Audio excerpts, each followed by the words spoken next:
गुरुर्ब्रह्मा गुरुर्विष्णु गुरुर्देवो महेश्वरा गुरुर्साक्षात् परब्रह्म तस्मै श्री गुरवे नमः।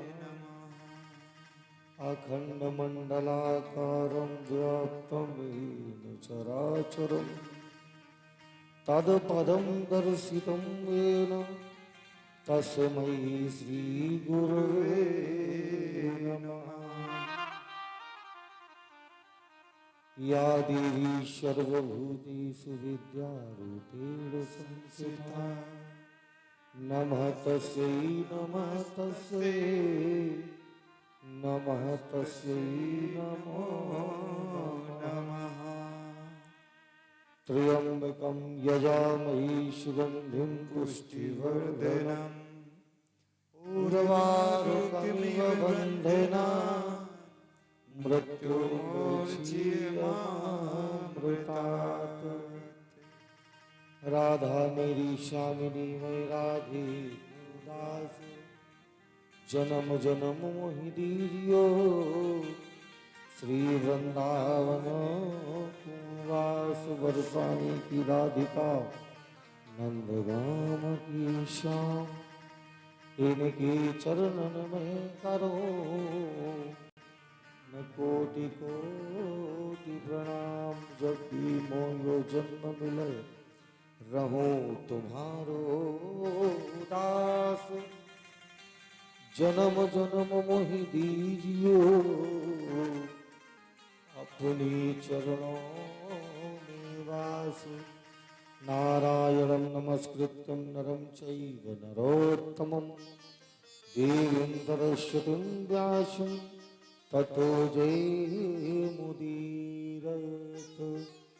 हरे राम राम राम हरि हरि हरे कृष्ण कृष्ण कृष्ण हरे हरे। आए हो तो प्रेम से लीजिए प्रभु का नाम व्यास पीठ से दास का हाथ उठा के बोलिए जय जय राधे श्याम जय जय श्री सीताराम।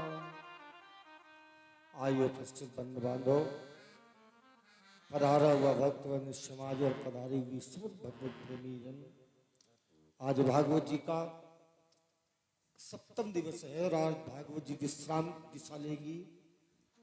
कथा के हमारे मुख्य यजमान श्री सुशील जी चौहान मैया जी श्रीमती चंद्र मोहिनी जी चौहान उनके समस्त बाल गोपाल परिकर समाज पधारा हुआ बंधु समाज रिश्तेदार आइए अतिथिगण मान्यगण सबको इस व्यासपीठ के द्वारा हृदय से साधुवाद धन्यवाद। गया के तर्पण हेतु श्रीमद् भागवत महापुराण का आज ग्रंथ विराम की दिशा लेगा। आइए भी जीवन के वो भाग्यशाली दिन होते हैं जिन्हें परमात्मा के चरणों का अनुराग मिलता है। और ये जीवन हमें मिला भी क्यों है? क्योंकि हम परमात्मा का भजन करें, परमात्मा का मनन करें। परमात्मा का मनन करने के लिए जीवन मिला है और जिसने से जीवन को परमात्मा के अनुराग में लगा दिया है उसी जीव का जीवन सार्थक हो गया है। हमने कहा महाराज हमें कुछ मिला नहीं, देने वाले ने सब कुछ दिया है लेकिन हमें लेना ही नहीं आता है। कहा महाराज क्या सच बात है? देने वाला सब कुछ देता है, हमें लेना नहीं आता है। सब देने वाले ने सब कुछ दिया है लेकिन हमें मिला क्यों नहीं? क्योंकि हम उसके काबिल नहीं है। हमारे विद्वानों ने लिख दिया है कि भूमि भरत भाड़ा भर पानी, बोले जैसे जमीन पर बूंद गिरती है आकाश की बूंद पवित्र रहती है, लेकिन वो जब आकाश की बूंद पवित्र रहती है और जब जमीन पर गिरती है तो वो मटमैली हो जाती है। उसी प्रकार ये जीव है। जब परमात्मा के धाम से आया था तो बिल्कुल पवित्र था, इसमें कोई बुराई नहीं थी। लेकिन जैसे ही जमीन में आके गिरा तो संसार की बुराई प्रारंभ हो गई, संसार की बुराई शुरू हो गई। और जब संसार की बुराई जीव में शुरू हो गई तो परमात्मा को पाने की कोशिश करता रहा लेकिन कर नहीं पाया। सकल पदार्थ है जग माहे लेकिन कर्महीन नर पावत नाही। सारे पदार्थ हैं दुनिया में लेकिन कर्महीनों को कभी आज तक कुछ नहीं मिला है। चलते हैं प्रभु के पावन चरणों में और भगवान से प्रार्थना करते हैं, ठाकुर जी से प्रार्थना करते हैं, आप सबकी रक्षा करने वाले हो ना तो अब हमारे ऊपर भी कृपा करो कि मेरी बुलाने से आते नहीं हो, गज को छुड़ाने कैसे गई मेरी बुलाने आती नहीं हो, गज को चुराने कैसे गई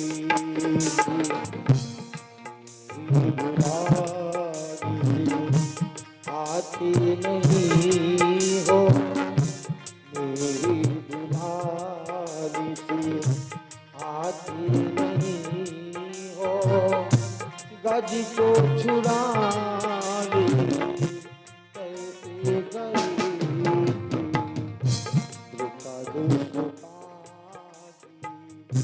सुन की पुकार द्रौपदी सुता की सुन की पुकार चीर बढ़ाने कैसे गई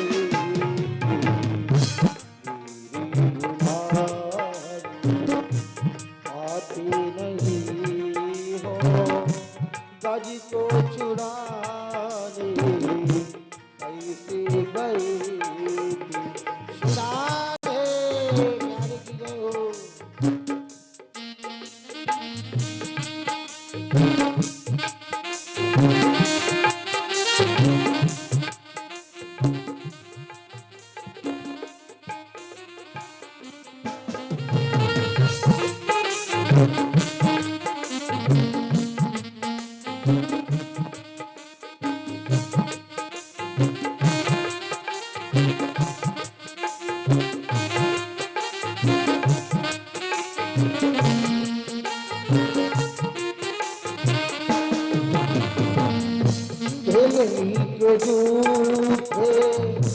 मेरी बनो भिलनी के जूते मेरी बनो भिलनी के जूते मेरी बनो भोगी लगाने कैसे गए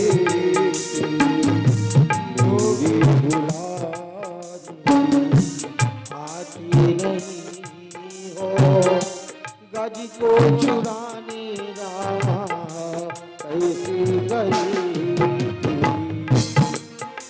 बुलाने से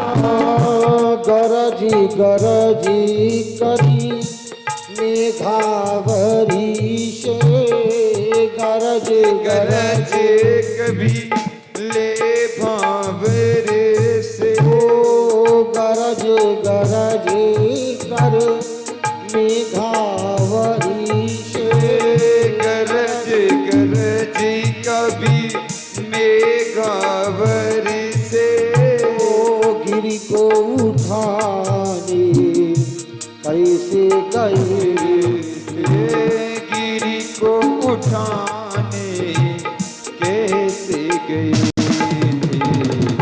महाभारत भी अर्जुन की संग, महाभारत में अर्जुन की संग रथ तो चलाने कैसे गए थी।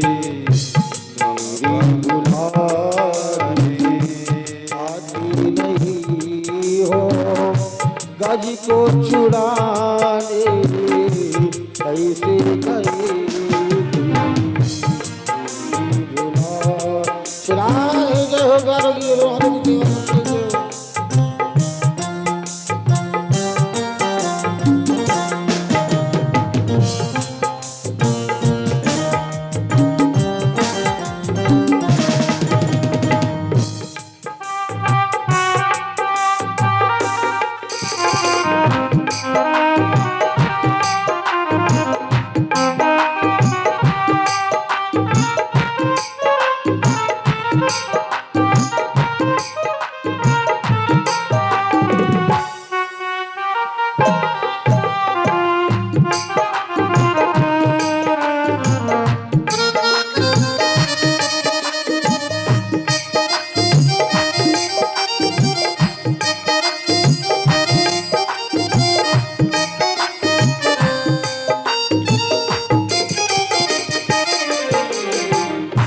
दुरानी के छिकले खाए, दुरानी के छिकले खाए, दुरानी के छिकले खाए, दुरानी के छिकले खाए, दर्शन देने उनको गए, दर्शन देने उनको गए थे। मेरी बुलाए हो आती नहीं हो, गज को चुराने कैसे गए मेरे बुलाने से आते नहीं हो, गज को चुराने कैसे गए थे। द्रौपदी सुधा की सुन की पुकार, द्रौपदी सुधा की सुन की पुकार, चीरे बढ़ने रामा कैसे गए मेरी मुराद आती नहीं हो, मेरी मुराद आते नहीं हो, गज को चुराने कैसे गए हो। राधे राधे की जय, राधे की सेवा करते हुए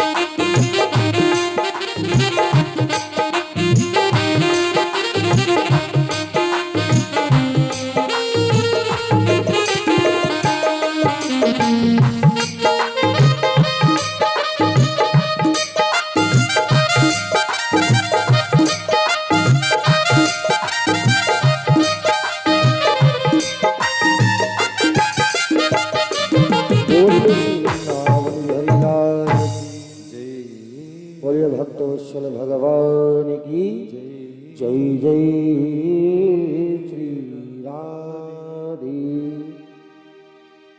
मेरी बुलाने से आती नहीं हो, गज को छुड़ाने कैसे गई थी द्रौपदी ताकी, द्रौपदी सुता की सुन की पुकार, चीर बढ़ाने कैसे गए थे भेलनी के जूठे वेरी बनो में भोग लगाने कैसे गए थे। आइए परम मंगलमयी अखिलेश्वर कृपा करने वाले भगवान श्री कृष्ण का वांगमयी स्वरूप श्रीमद् भागवत महापुराण आज इस 7वें दिन के सत्र में प्रवेश कर रहा है। संतों ने कहा है जो भागवत की शरण ले लेता है उसके जीवन का बाल भी बांका काल नहीं कर सकता है। कथा सुनते सुनते जब 7वां दिन हुआ, महाराजा परीक्षित जी से सुखदेव जी ने कहा राजन एक राजा है, शिकार खेलने जंगल गया और आपके आज प्रश्न का उत्तर मैं दे रहा हूं। आपने क्या कहा था? हमारा क्रोध नहीं छूट रहा है। महाराज हम सब कुछ छोड़ना चाहते लेकिन क्रोध, और जिंदगी का विनाश क्रोध ही है। अब आइए आपके प्रश्न का उत्तर, कथा भी आप सुनो, आज अंतिम दिवस है। बड़ी सुंदर बात याद आ गई। महाराजा परीक्षित जी से सुखदेव जी ने कहा राजन एक राजा है, जंगल में शिकार खेलने के लिए गया और शिकार खेलने के लिए गया। जब उसे आधी रात हो गई तो घर को याद ही नहीं रहा। विचार करने लगा क्या करे, तो देखा एक झंडा दिखाई पड़ा, तो वो महात्मा का आश्रम था। वो राजा उस आश्रम में पहुंच गया। सुखदेव जी कहते राजन वो आश्रम ऐसा है जो उस आश्रम में जाता है बस उसी आश्रम का हो जाता है, दोबारा फिर उस आश्रम को छोड़ना नहीं चाहता है। राजा महात्मा के पास में पहुंचे, महात्मा से कहा राजन हम तुम्हारे आश्रम में मात्र एक रात रुकना चाहते हैं। साधु दयावान थे, साधु ने कहा रुक जाओ कोई बात नहीं। अब रात्रि भर राजा रुका और जब प्रातः काल हुआ तो राजा ने कहा महाराज जी मैं आपके आश्रम को छोड़ करके जाना नहीं चाहता हूँ, हम आपके ही राज्य में रह करके अपना जीवन व्यतीत करना चाहते हैं, पत्नी बेटा सब छोड़ देंगे। सुखदेव जी ने कहा राजन ये बताओ इस राजा के प्रति तुम्हारे हृदय में भाव क्या है? चंद्रहास से चमचमाती बैन से तलवार महाराजा परीक्षित ने निकाली और कहा गुरुदेव ऐसे राजा को मार देना चाहिए। सुखदेव जी ने कहा क्यों? बोले जो रात्रि भर रहने को कह रहा है और आज सारी रात्रि रुकना चाहता, सारा जीवन रुकना चाहता है, उसको ये नहीं पता है कि संत की बात को कभी मिथ्या नहीं किया जाता। आज वो संत की बात को मिथ्या कर रहा है, इसलिए उसको मार देना चाहिए, उसको जीने का अधिकार नहीं है। महाराजा सुखदेव जी ने कहा राजन वो कोई दूसरा राजा नहीं है, वो तू ही एक राजा है। परीक्षित जी ने कहा महाराज ये क्या कह रहे हो आप? सुखदेव जी ने कहा राजन तुमने काम छोड़ा, लोभ छोड़ा, मोह छोड़ा, मद छोड़ा, मात्सर्य छोड़ा, लेकिन अभी तक क्रोध पर विजय प्राप्त नहीं कर पाए हो राजन।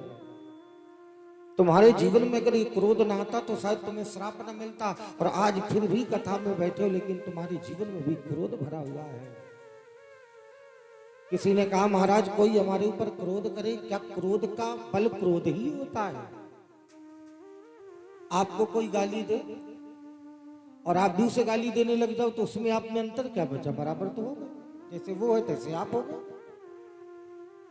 अगर आपको कोई गाली दे आपको ना अच्छा लगे तो विचार करो, जब आपको कोई देता है आपको नहीं अच्छा लगता है, जब आप किसी को देते होगे तो उसको कैसे अच्छा लगता होगा? जो बात तुम्हें बुरी लगे दूसरों के साथ कभी मत करो, और जो तुम्हें अच्छा लगे वो दूसरे के साथ भी किया करो। क्रोध किसके साथ करते हो? अपनों के साथ ही तो क्रोध आता है। अग्नि होगी, अगर आप उसमें घी डालोगे तो लपटें बढ़ेंगी, अगर अग्नि में प्रेम का बीज डाल दोगे तो अपने आप शांत हो जाएगी। हमारे भजन में एक महात्मा हुए, उन्होंने कभी क्रोध जीवन में नहीं किया है। देखिए विचार करिए, एक बिच्छू रास्ते पर बह करके जा रही थी नदी में, महात्मा उसने उस बिच्छू को उठाया, सोचने लगे अगर मैं नहीं उठाऊंगा तो ये मर जाएगी, जल में बह जाएगी। महात्मा ने बिच्छू को उठा करके रेती में रखा तो बिच्छू ने डंक मार दिया। फिर बिच्छू उछली, फिर उछल करके नदी में चली गई। महात्मा ने फिर उठाया, उठा करके फिर रेती में रख दिया, बिच्छू ने फिर डंक मार दिया। फिर बिच्छू उछली, उछल करके फिर नदी प्राया। महात्मा निकालते रहे, बिच्छू डंक मारती रही, उछल करके फिर नदी में गिरती रही। एक व्यक्ति उस नजर से देख रहा था, महात्मा जी से बोला, महात्मा जी आप इस बिच्छू को निकाल रहे हो और बचाना चाहते हो इस बिच्छू को, लेकिन ये बिच्छू बार बार नदी में डूब जाती है, आपको पता है, आप बचाते ही आपको डंक मारती, आपको कष्ट दे रही है, फिर बचा क्यों रहे हो? अगर ये मरना चाहती तो मर क्यों नहीं जाने देते?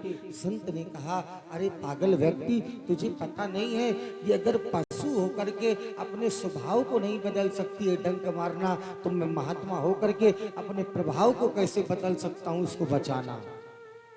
संतों के जीवन में है बचाना, दुष्ट दुष्टता करता ही रहता है, दुष्ट दुष्टता करता ही रहता है, लेकिन महात्मा संत कभी दुष्टता नहीं करता है। आपके साथ कोई कितना भी बुरा करे, पता है रावण ने बड़ा बुरा किया विभीषण जी के संग में, विभीषण जैसा संत तो आज तक कोई हुआ ही नहीं है। एक दिन रावण ने कहा, ये बताओ विभीषण, राम नाम का नाम, मेरा जो दुश्मन है तुम उसका नाम अपने चौखट पर क्यों लिखते हो? तो विभीषण ने कहा, मैं राम का नाम नहीं, राम माने रावण, मामा ने मंदोदरी, मैं तो भैया और भाभी का नाम ले रहा हूं। अगर परमात्मा का नाम झूठ बोल करके भी लेना पड़े तो कोई दोष नहीं है। तजो पिता प्रहलाद विभीषण, बंधु भरत महतारी। अरे दुनिया में अगर किसी को तजना पड़ जाए परमात्मा का नाम लेने की सहारे के लिए, अगर आपको किसी को भी छोड़ना पड़ जाए तो छोड़ दो, उसमें कोई दोष नहीं है। और आज मेरे प्यारे कथा बड़े भाव से सुनना, क्योंकि कल हमारा तुम्हारा मिलन नहीं होगा। कल इस समय हमारी ट्रेन में नए लोगों से मिलन हो रहा होगा। मेरे भाई, मिलना भी मिलाना प्रभु की कृपा से होता है। एक बगीचे में एक पुष्प खिला था, पुष्प ने भगवान से शिकायत की, प्रभु ये बताओ, आप कहते हो किसी को तकलीफ नहीं देना चाहिए, और मेरे भाई कभी किसी को तकलीफ नहीं देना चाहिए, संत विद्वान कहते हैं। गुलाब के पुष्प ने कहा, तो फिर ये बताओ प्रभु, आपने हमें कांटे क्यों लगाए हैं? भगवान ने कहा, कांटा है संसार और मैं हूं भूल। जब तक संसार के कांटे का सामना नहीं करोगे तब तक परमात्मा रूपी पुत्र आपको प्राप्त नहीं हो सकता है। संसार के कांटे का सामना करना चाहिए। आज एक आप बड़ी सुंदर बात बोल रहे, तो मैं सुना करता हूँ, बोला नहीं करता हूँ। आपके प्यारे पुत्र जी ने कहा राम कथा कराएंगे, बोले बेटे और दोनों सानू मानू कहीं लग जाए फिर देखा जाएगा। परमात्मा का कार्य हम तब कराएंगे जब हमारे वो सब देख रहा है, वो सब कुछ देख रहा है। ऐसा नहीं है कि वो कुछ देख नहीं रहा है, लेकिन वो आपको दे भी रहा है। अगर नहीं दे रहा है तो कहीं ना कहीं कुछ कमी है। देता वो ऐसा नहीं है कि जो उसकी चौखट में जाए उसको देगा नहीं। वो तो दरबार ऐसा है कि मांगने वाले मांगते हैं, वो भर भर के देता है, लेकिन देता उसी को है जो लेने की काबिल होता है। सबको नहीं मिलता साहब। शराब के ढेकी में शराब की बोतलें लगी है, शराब पीने वाले ही जाएंगे, अच्छे व्यक्ति वहां प्रस्थान नहीं करेंगे। इसीलिए भगवान के मंदिर में भी वही जाएंगे जिनके अंदर विश्वास और भरोसा होगा। विश्वास भरोसा मजबूत होगा तो परमात्मा फल देने से कभी किंचित बात नहीं हो सकता है। ये तो परमात्मा के नाम का मोती है साहब, ऐसा मोती है जितना चुन लोगे और जितना इस मोती को अपने जीवन में उतार लोगे, कभी जीवन में तकलीफ नहीं मिलेगी, कभी जीवन में दुख नहीं मिलेगा। स्वभाव बदल दीजिए, जीवन बदल जाएगा। अपना स्वभाव बदल लीजिए, जीवन बदल जाएगा। अपना प्रभाव बदल लीजिए, संसार आपके सामने अच्छा ही अच्छा दिखेगा, किसी में बुराई नहीं दिखेगी। और बुराई कभी किसी में मत देखिए। कोई भगवान देखिए कितनी सुंदर बात है, कौए कोयल को वाणी दी, कौए को कोयल को, आज मैं पढ़ रहा था, कोयल को वाणी दी तो स्वरूप छीन लिया, स्वरूप छीन लिया। मोर को सुंदर बनाया तो इच्छाएं छीन ली, मोर को सुंदर बनाया तो इच्छाएं छीन ली, तोते को प्यारा बनाए तो पिंजड़े में कर दिया। ये प्रभु की माया है। हमें तो भगवान ने कितना सुंदर बनाया है साहब, हाथ दिए, पैर दिए हैं, मुख दिया है, सब कुछ तो उन्हीं का दिया है। और आज हमें अगर कुछ नहीं मिल रहा है महाराज, हम बहुत परेशान हैं। परेशान तुम्हारी कर्म की वजह से हो। धैर्य धारण रखो, जो धीर धारण रखते हैं उनकी समस्त इंद्रियों की इच्छाओं की पूर्ति होती है। महाराजा परीक्षित ने कहा, गुरुदेव आज 7वां दिन है, तक्षक आएगा और मेरे जीवन को डस जाएगा। महाराजा परीक्षित ने कहा, आज मेरा जीवन समाप्त हो जाएगा। सुखदेव जी ने कहा, जीवन तेरा समाप्त होगा लेकिन अमर नाम तेरा भी हो जाएगा। नाम किसका अमर होता है? जो अच्छे काम करते हैं, धर्म के काम करते हैं। अच्छे काम करो, नेकी का कर्म करो, चूल्हे में लकड़ी लगी होगी सब जल जाएगी। जीवन अगर बुराई में लगा होगा तो अच्छा बनते बनते बिगड़ जाएगा। सारी जिंदगी अच्छा काम करिए, एक बुराई जीवन में, सारी बुराई अच्छाई खत्म कर देगा। गाड़ी में तेल है, ये चलाने वाले को ध्यान करना पड़ेगा, गाड़ी उसका ख्याल नहीं करती है। गाड़ी का तेल खत्म, गाड़ी वही खत्म। अब भैया चाहे तुम मारे जाओ, चाहे तुम्हारे पास